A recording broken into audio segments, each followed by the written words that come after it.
is going on, everyone? So this video is my top 10 movies of 2014, and you're wondering, why am I making this video? Well, it actually makes a lot of sense. Back in 2014, we had plenty of great movies. In fact, it was one of my favorite movie years of all time.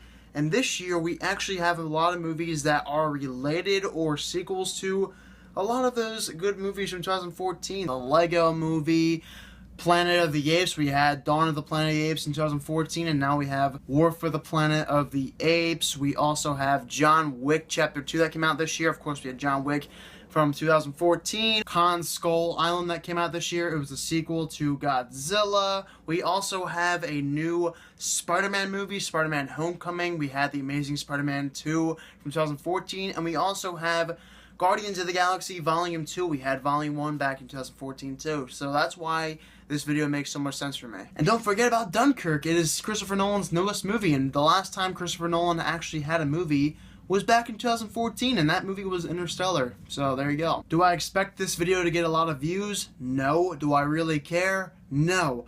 One thing you guys have to know, I don't even get paid for YouTube at all. I just do this for pure fun. It's all for my enjoyment because I love movies, and it's something that I just love talking about and giving my opinion. That's why I started YouTube to begin with. So pretty much every single video I make is just for my sheer enjoyment and to start conversation. But there is a lot to talk about with the year 2014. I have a lot of movies that I love from that year, and there are some movies, even though they weren't that good, I still made a tiny little list for those films for this video. So yes, it's like my videos from my top 10 movies of 2015 and 16, same exact thing. I'll name off my honorable mentions as well as read you off my top 10 movies of that year. In this video though, I have my list for my not so honorable but still honorable mentioned movies, so I will start off with those. And on that list I have The Maze Runner, Nonstop, and everyone's favorite, The Amazing Spider-Man 2. I know a lot of you guys absolutely hate that movie. I really don't care.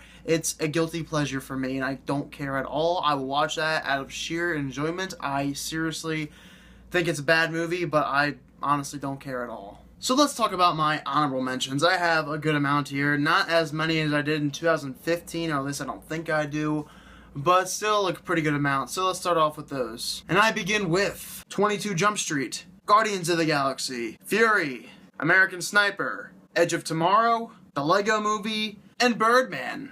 Listen, I like all of those movies. Some people criticize some of those movies, but I honestly think all of them are really good and were definitely deserving of making my top 10 list of 2014 movies, but just did not crack the top 10. So we begin with number 10 of my top 10 favorite movies of 2014, and we begin with Godzilla. I honestly already talked about this movie before, but Godzilla is a movie I feel like was purely epic. I love Godzilla. The action and intensity in this movie was there. It was very suspenseful, and overall I thought it was a really well made movie, to be honest, and I don't really have many flaws with that movie at all. I feel like it was really good. I bought it on Blu-ray, and that tells you a lot. Plus I love monster movies, so Godzilla makes sense for why it would be on my top 10 list of that year. Coming in at number 9, it's John Wick. I already have a review of this movie too, but there's a couple things I want to say about this one. Great action, and Keanu Reeves. That's pretty much all I have to say about John Wick, because it is a pretty amazing movie. Watch my review of that movie because I made a video back in February when John Wick Chapter 2 came out, so go check that one out and see what else I have to say about that one. At number 8, in my opinion, this is one of Disney's best animated movies ever, and it is Big Hero 6.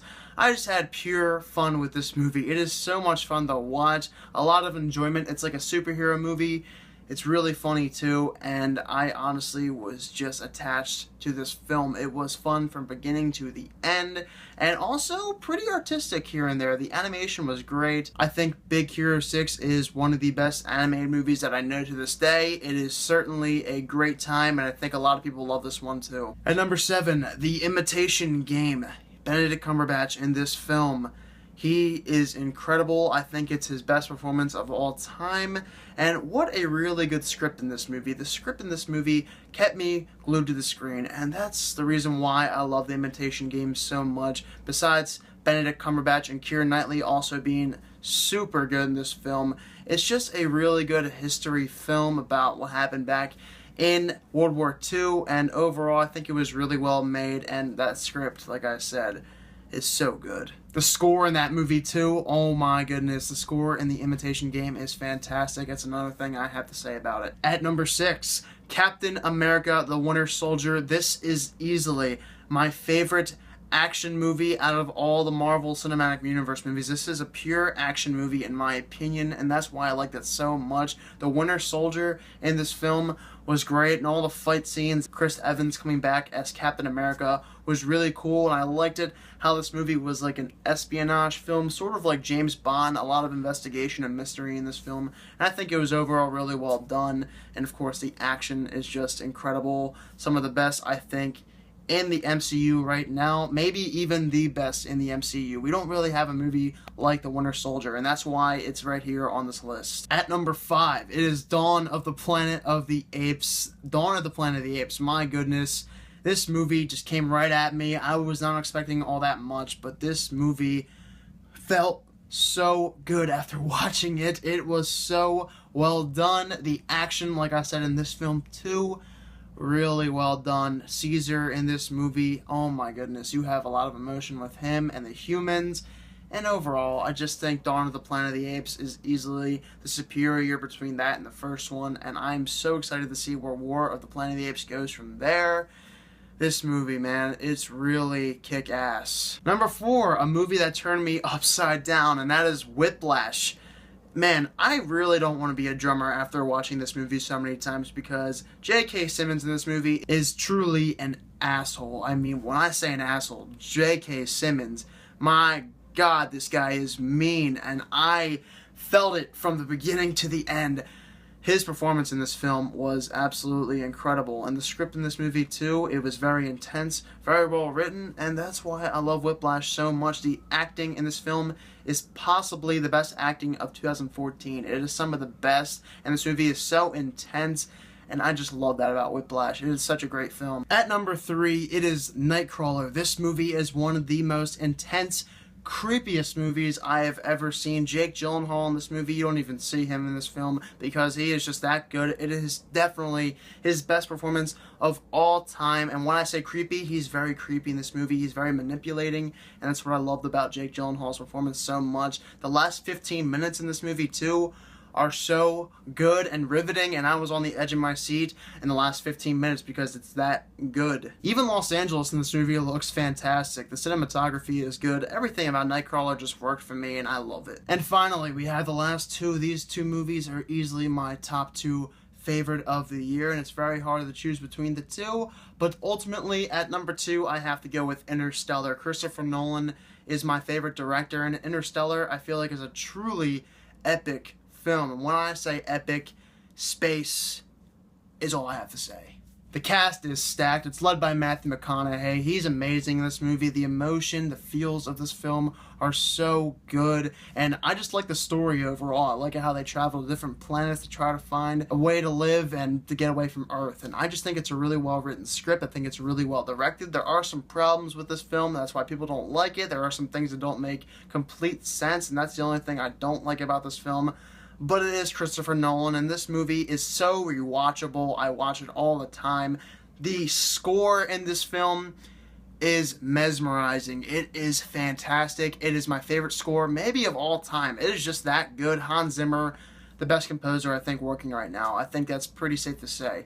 And this movie overall is just one of my favorites of all time. I love space movies, so I'm a little bit biased there. And now my number 1 choice for my favorite movie of 2014 is Gone Girl. Gone Girl is a film that I never expected to be as good as it was. David Fincher is another one of my favorite directors, and the direction of this film was so surprising, and everything about it just worked for me from the start of the film, and then I could not predict anything that happened. Everything was so surprising, and Ben Affleck, I think, turned in one of his greatest performances of all time. There's some points in this movie that are brutal. There's a lot of parts in this movie that are just overly creepy, and Ben Affleck's wife, I don't even remember her name, but she was really weird in this movie, and I loved it. And the ending, I'm not going to spoil it if you've not seen Gone Girl. It's a terrific film, but this ending, left a lot of weird feels in my body, and I just loved it. It is so weird. I don't know how else to explain Gone Girl, but it's just such a great movie. One of my all-time favorites now. It's actually my favorite David Fincher movie. That's a surprising fact for me, but this movie, it hit me so hard by the end, and I was just looking at my brother after watching this movie saying, what just happened? This is crazy. What a crazy, messed up movie. Gone Girl, it is my favorite movie of 2014. It is not as rewatchable as, say, Interstellar, but I can still watch this movie as many times because it is so good, well directed, and overall, I think it's a masterpiece in Hollywood today. Alright, so tomorrow is Friday, and I absolutely will have my reaction to the Star Wars The Last Jedi first trailer. I am so excited to do that. I cannot wait for that trailer. It is my most anticipated trailer of the entire year, so look for that video tomorrow. Also, eventually, by the end of this month, I will probably have my video for ranking the MCU movies, so look for that. And also, next month will be my 1-year anniversary as SvenSulley here on YouTube, so I will be doing a video of my entire Blu-ray collection. Look for all those videos within the next month. I will definitely be trying my best to make as many great videos as possible in cheer of this horrible April month. I know the Fate of the Furious just came out this weekend. I'm probably not going to see it because I've only seen the first two about 85,000 times and have not seen any other ones, so don't expect a review from there. But do expect a lot of other videos to come out from me. Thank you all so much for watching this video. I will see you all tomorrow, and I hope you all have a fantastic day.